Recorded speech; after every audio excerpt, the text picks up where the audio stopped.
Merci de nous rejoindre pour le 20h sur la télévision togolaise. Le point sur la lutte contre les sachets plastiques à présent. Depuis 5 ans déjà, une loi interdit la production, l'importation et la commercialisation de ces sachets plastiques. Où en est-on aujourd'hui? Le Conseil des ministres est revenu sur le sujet mardi dernier. Serge Tastom, Adolphe Paca. De ce laboratoire pourrait sortir quelque chose de précieux pour l'environnement, le 228 Civic Bag. Et si ce sac intelligent et écologique venait en remplacement à ceux-ci, produits de façon industrielle, des milliers de tonnes par an. Ces sachets et emballages plastiques durent 400 ans dans la nature avant de disparaître. Leur production et commercialisation sont prohibées sur le territoire togolais depuis 2011 par un décret. Mais sur les marchés, on les retrouve toujours présents.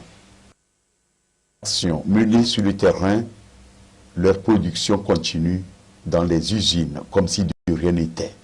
Nous avons eu à faire des réunions avec ces industriels pour leur intimer l'ordre d'aller à la biodégradabilité de ces sachets.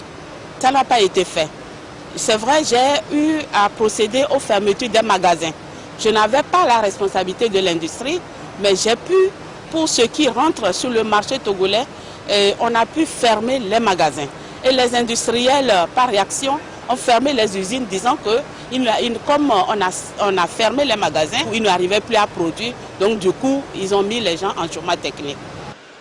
L'interdiction de ces plastiques et emballages non biodégradables reste une question de responsabilité vis-à-vis de l'environnement, vu les conséquences fâcheuses engendrées par leurs impacts environnementaux.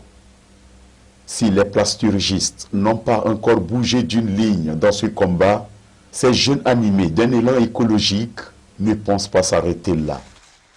C'est du papier qu'on utilise pour conditionner le ciment, que nous récupérons chez les maçons, sur les chantiers.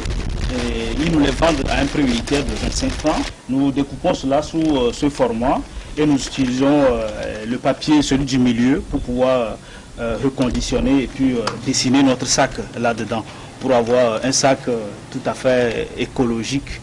De la récupération à la transformation, l'idée est championne écologique. La vision, c'est d'amener les Togolais à adopter des sacs biodégradables, des sacs intelligents. Pour quel impact environnemental? C'est pour protéger notre environnement, c'est pour réduire les effets de réchauffement climatique. Puisque le décret est déjà pris pour éliminer les sacs non biodégradables, donc l'adoption de ces sacs amènerait tout le monde à protéger notre environnement pour avoir un cadre de vie sain. Actuellement, nous sommes à 20 productions par jour. C'est un travail qui se fait manuellement. Mais notre vision, c'est d'arriver à 5000 productions par mois. On veut avoir une unité industrielle pour qu'on puisse alimenter le marché parce que la demande est là. Les gens sont intéressés par le produit qui est vraiment innovant. Le 228 Civic Bag intervient comme une solution de plus après d'autres initiatives comme l'additif D2W ou Zamke. Mais la lutte doit être encore plus soutenue, plus âpre, pour parvenir à une solution définitive et sauvegarder la maison commune, la nature. Merci à tous ceux qui nous ont suivis, notamment du côté de Dapan. Au revoir.